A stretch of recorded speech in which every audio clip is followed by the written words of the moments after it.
flying display.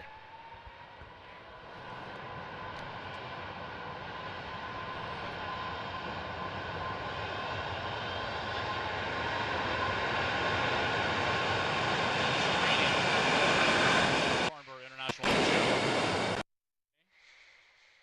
provides an interesting visual with the thrust from those engines kicking up some of the moisture on the runway on takeoff roll. And there she goes. The A380 has taken to the skies. This is Airbus's manufacturer serial number 4, a flight test aircraft.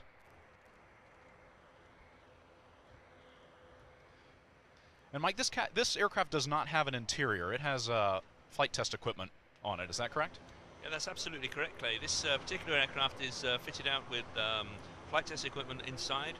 There are 80,000 different parameters that can actually be monitored on board this aircraft just through the flight test equipment that's installed there.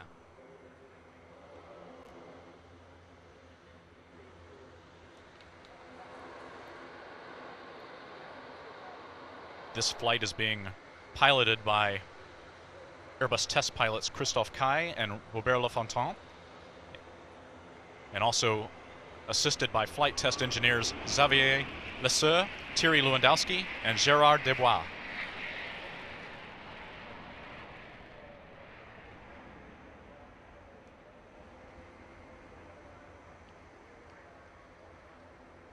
Mike, I think our viewers are very familiar with the iconic A380. It's a beautiful airplane. It's a wonderful experience for passengers, but what they may not realize is how efficient the aircraft is from an economic perspective. No, absolutely. This aircraft really is, it's a godsend for passengers in terms of comfort, but equally for airlines. I mean, the level of efficiency of this aircraft is unsurpassed in long-haul travel today.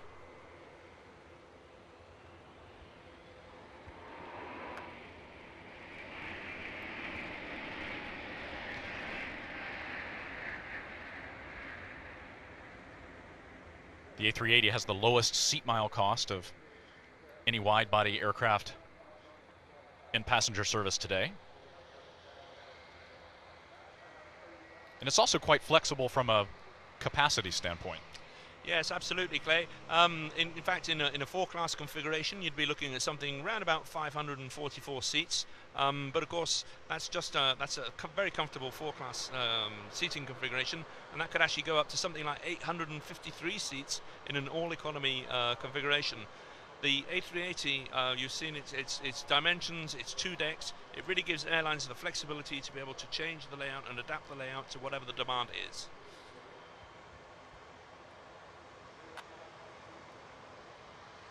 I've had the pleasure of flying a number of A380s in service, and the carriers truly can make the A380 have a unique look and feel, unique to their own airline and their own customers.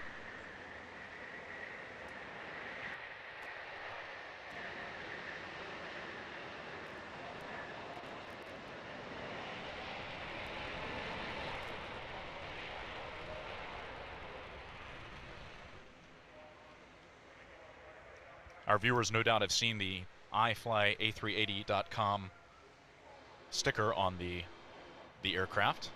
That's a website that's going to be launching very shortly, and we'll talk more about iFlyA380 tomorrow, I think, on our broadcast.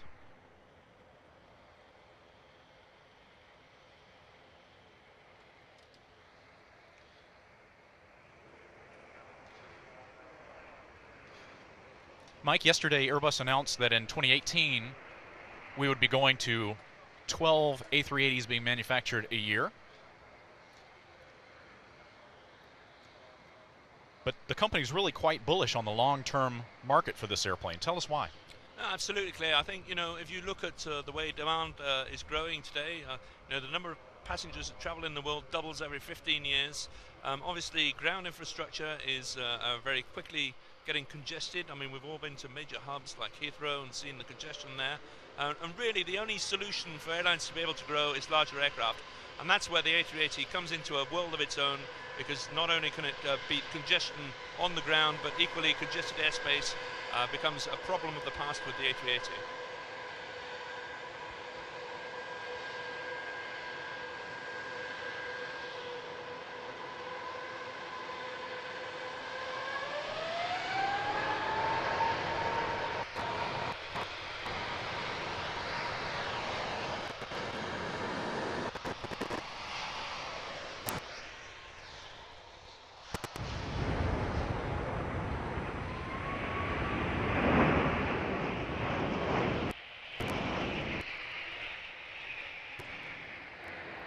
And now enter the Airbus A350 XWB, or extra wide body, the world's most modern and efficient aircraft, flying here on day 3 of the 2016 Farnborough International Airshow.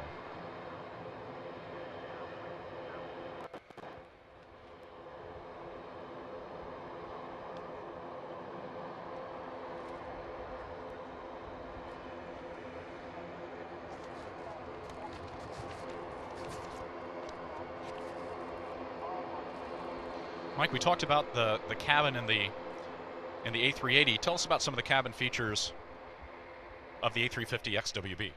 Well, as its name suggests, XWB actually stands for extra wide body. This aircraft is wider than our previous generation of wide bodies. In fact, it's 221 inches from sidewall to sidewall.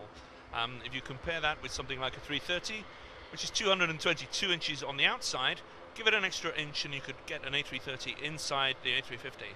That extra width, of course, gives us many possibilities in terms of configuration and allows airlines to fit in an extra seat in every row without compromising the comfort at all, in fact providing greater comfort thanks to the extra space generated and the extra volume generated by the extra wide body of the aircraft.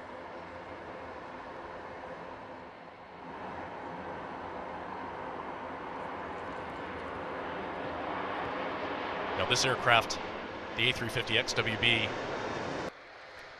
MSN2, features that beautiful carbon fiber livery. In fact, 70% of the airframe of the A350 XWB is made up of advanced materials, combining composites, titanium, and modern aluminum alloys. Yeah, really with the A350 what we've done is we've created what we call the intelligent airframe concept, where we're using the right materials in the right place. Carbon fiber throughout the fuselage and wings, and using a lot of titanium as well to replace the traditionally steel parts such as the landing gear and the engine pylons. This helps reduce maintenance cost, and of course it makes for a very light and efficient aeroplane.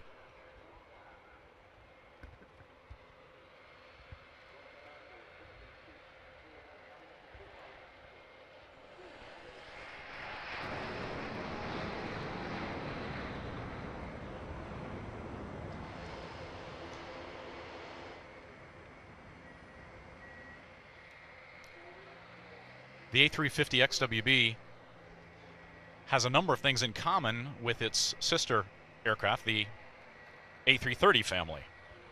Yes, in fact, for pilots can actually who fly 330s today can transition very, very quickly onto the A350, and will be able to fly all of this with one single stamp on the back of their license, as this aircraft has a common type rating with the 330. In addition, what we've seen is it's an aircraft that ideally complements the 330s in airline fleets around the world, and we find that 85% of the A350 customers are also A330 customers or operators. What's even more surprising is, although this is slightly newer generation aircraft, those airlines have actually been ordering both 350s and 330s at the same time.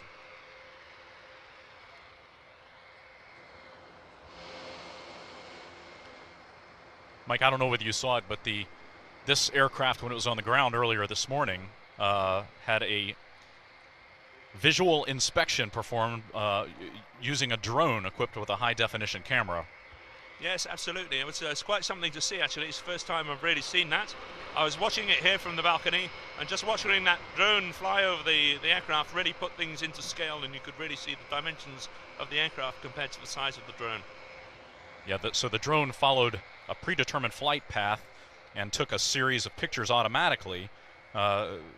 This device is flown using an automatic flight control system supervised by a human pilot, and that system allows for really a very thorough, quick visual inspection of the upper part of an aircraft, and it reduces the time needed for such an inspection from hours to mere minutes. It's very cool and a very useful thing. I'm quite sure that our viewers, if they want to come back toward the end of the day and see the video wrap-up of Day 3 of the Farnborough International Airshow on airbusgroup.com or airbus.com, will get a chance to see some really cool footage of that inspection taking place.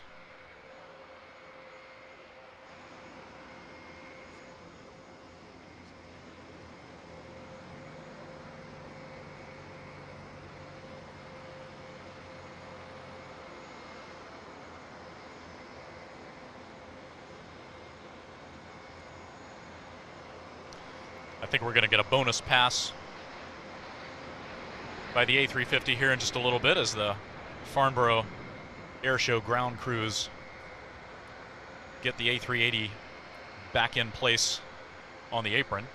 Very pleased to have seen the A380 fly today. Yesterday, we didn't have a chance to see the A380 fly because an Air Asia A320 made a surprise visit to the air show as part of a commercial announcement where that airline ordered 100 more of Airbus's single-aisle aircraft.